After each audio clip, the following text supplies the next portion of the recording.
Assalamualaikum warahmatullahi wabarakatuh. Perkenalkan, saya Nayla Safreni Pasti dari kelas 11 MIPA 3 dengan nomor absen 22. Di sini saya akan menjelaskan tentang minyak bumi dan juga bensin. Menurut teori duplex, minyak bumi terbentuk dari zat teknik yang berasal dari hewan atau tumbuhan yang telah mati. Komponen utama penyusun minyak bumi yaitu alkana, sikloalkana, dan juga aromatis. Komponen kecil penyusun minyak bumi yaitu senyawa belerang yang terdiri dari tioalkana dan juga alkanatiol, senyawa nitrogen yang terdiri dari pirol, senyawa oksigen yang terdiri dari asam karboksilat, organologam yang terdiri dari senyawa logam nikel. Pengolahan minyak bumi beserta fraksi yang dihadirkan pada tahap pertama. Pengolahan tahap pertama dilakukan dengan distilasi bertingkat, yaitu proses distilasi berulang-ulang sehingga didapatkan berbagai macam hasil berdasarkan perbedaan titik didihnya. Hasil pada proses distilasi bertingkat meliputi fraksi pertama menghasilkan gas yang pada akhirnya dicairkan kembali dan dikenal dengan nama LPG atau liquefied petroleum gas.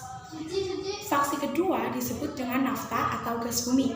Fraksi ketiga atau fraksi tengah selanjutnya dibuat menjadi kerosin atau minyak tanah dan aftur atau bahan bakar pesawat jet.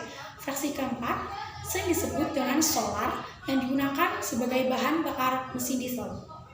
Fraksi kelima disebut juga dengan residu yang berisi hidrokarbon rantai panjang dan dapat diolah lebih lanjut pada tahap kedua menjadi berbagai senyawa karbon lainnya dan sisanya sebagai aspal dan lilin. Pengolahan minyak bumi tahap kedua dan beserta fraksi yang dihasilkan dan kegunaannya.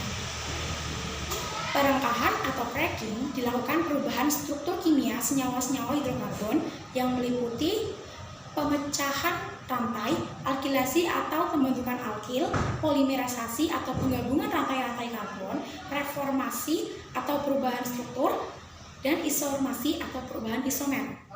Proses ekstraksi pembersihan produk dengan menggunakan pelarut. Proses kristalisasi yaitu proses pemisahan produk-produk melalui perbedaan titik cairnya.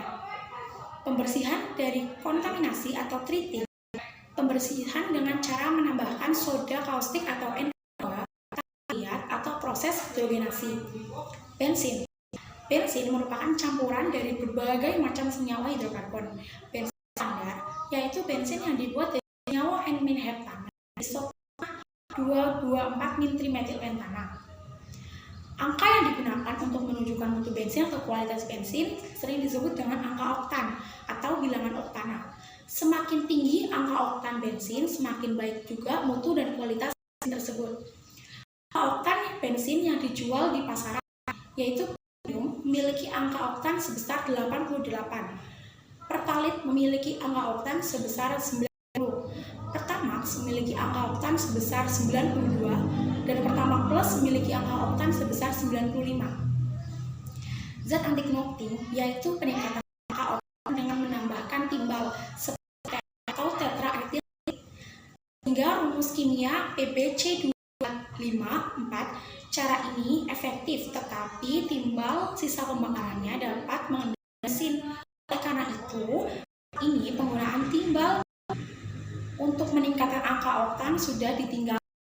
Sebagai gantinya digunakan bahan lain seperti MTBE atau methyl tertiary butyl ether. Jadi, seperti bensin yang dijual sekarang, harganya semakin mahal, bensin tersebut semakin bagus. Sekian dari saya. Wassalamualaikum warahmatullahi wabarakatuh.